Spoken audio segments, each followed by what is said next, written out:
दोस्तों, हम इंसानों ने जो भी आज तक आविष्कार किया है उनमें से ज़्यादातर हमारे प्रकृति रूप से पहले से ही मौजूद थी। जैसे इंसानों ने उड़ने वाली विमान आविष्कार किया 1903 में, पर विमान जैसे उड़ने वाली पंछी प्रकृति में पहले से ही मौजूद थी। सबमरीन इंसानों ने बनाया, लेकिन प्रकृति सबमरीन मतलब मछली पहले से ही प्रकृति में मौजूद थी। इंसानों ने एटम बम तैयार किया, लेकिन सूरज में करोड़ों सालों से एटम बम का विस्फोट हो रहा है। इसी तरह आज जो हम टाइम मशीन बनाने की कोशिश कर रहे हैं, शायद वो प्रकृति में पहले से ही हो, लेकिन हमें पता नहीं कि वो कहाँ कहाँ पर है और उसका इस्तेमाल कैसे करना है। तो दोस्तों, आज हम वैज्ञानिक तौर पे बनने वाली टाइम मशीन छोड़कर प्राकृतिक रूप में मौजूद टाइम ट्रेवलिंग की सच्ची घटना के बारे में आपको बताएंगे।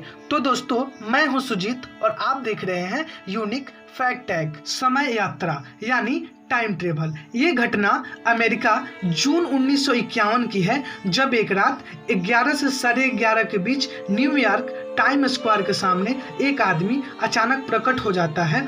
उसे देख के आजू बाजू के तमाम लोग आश्चर्यचकित हो जाते हैं। उसकी वेशभूषा वहाँ के सभी लोगों से भिन्न थी, क्योंकि उस व्यक्ति ने सन 1800 सदी के कपड़े पहने थे और वे व्यक्ति आसपास का माहौल देखकर बहुत हैरान और परेशान था, मानो जैसे उसे लग रहा है कि किसी अलग ही दुनिया में आ गया हो। इसी बीच वो कुछ समझ पाए, तब तक उसकी ओर तेजी से एक टैक्सी आती है और उसकी उस दुर्घटना में मौत हो जाती है। फिर उसकी लाश को पोस्टमार्टम के लिए मुर्दाघर ले जाया जाता है और जब उसके सभी चीज़ों की तलाशी ली गई, तब उसके पास से बहुत ही आश्चर्यचकित कर देने वाली चीज़ें मिली। उन चीज़ों में तांबे का एक टोकन था, एक बिल जिस पर घोड़े के तबेले का पता और नाम लिखा था, एक बिजनेस कार्ड था जिस पर रुडोल्फ फिंज नाम लिखा था और उस पर फिफ्थ एव का इस प्रकार का पता था। उसके पास से $40 के पुराने नोट थे जो एकदम नए लग रहे थे और एक खत था जिस पर 1876 का स्टैम्प लगा था। ये सभी चीज़ें पुरानी होकर भी बिल्कुल नए लग रहे थे और उस व्यक्ति की उम्र लगभग 27 से 30 साल के बीच था। ये सभी रहस्यमयी चीज़ों को देखकर वहाँ के सभी पुलिस अधिकारी हैरान और परेशान हो जाते हैं। तो फिर न्यूयॉर्क पुलिस ने इस केस के इन्वेस्टिगेशन के लिए कैप्टन रिम को चुना, जो न्यूयॉर्क पुलिस में मिसिंग पर्सन डिपार्टमेंट में काम करते थे। और फिर कैप्टन रिम अपने काम में जल्द से जल्द लग गए। उन्होंने उस बिल और टोकन के अनुसार तबेले और सलून की खोज करनी शुरू कर दी, पर ऐसी जगह उन्हें नहीं मिली।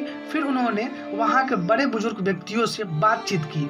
उनको भी उस जगह के बारे में मालूम नहीं था, पर उस बिजनेस कार्ड से पता मिला वहाँ पर फिफ्थ एव का एक ऑफिस था, पर वहाँ कोई भी रुडोल्फ फिंज नाम के व्यक्ति को नहीं जानता था। फिर कुछ दिनों बाद कैप्टन रिम को एक टेलीफोन डायरी में एक नाम दिखा, वो था रुडोल्फ फिंज जूनियर और ये टेलीफोन डायरी 1939 की थी।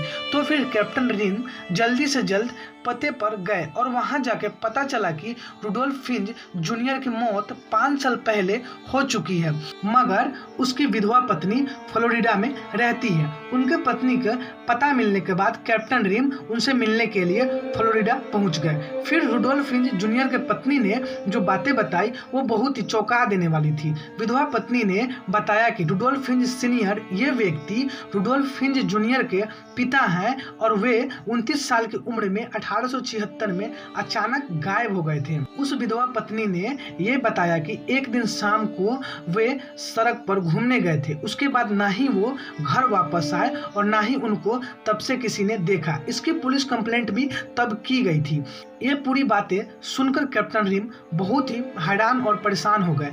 फिर उन्होंने 1876 की लापता लोगों की पुलिस फाइल देखी तो उन्हें विश्वास हो गया कि विधवा पत्नी ने जो बात बताई वो सब सच थी। थी। उस फाइल में जिस व्यक्ति का हुलिया और वेशभूषा का वर्णन किया गया था, ठीक उसी तरह उस व्यक्ति से मेल खा रहा था जिसकी उस सड़क पे हादसे हो गई थी। इससे ये निष्कर्ष निकलता है कि रुडोल्फ फिंच ये व्यक्ति अचानक टाइम ट्रेवल करके अपने समय से 75 साल आगे भविष्य में आ गया था, पर दुर्भाग्यवश वो कुछ समझ पाए, उनकी उस सड़क हादसे में मौत हो जाती है। ये अब तक की सबसे बड़ी समय यात्रा की घटना मानी जाती है और तब से रुडोल्फ फिंच को एक टाइम ट्रेवलर माना जाता है जो अपने समय से अचानक टाइम ट्रेवल करके भविष्य में आगे आ गया था। दोस्तों, इस घटना को इतने साल होने के बावजूद भी ये रहस्य अभी भी अनसुलझा है। उम्मीद है दोस्तों आप सभी को ये जानकारी पसंद आई होगी। अगर पसंद आई होगी तो हमारे इस वीडियो को जरूर लाइक करें और अपने दोस्तों के साथ इसे शेयर करें और हमारे इस चैनल यूनिक फैक्ट टेक को जरूर सब्सक्राइब करें। धन्यवाद।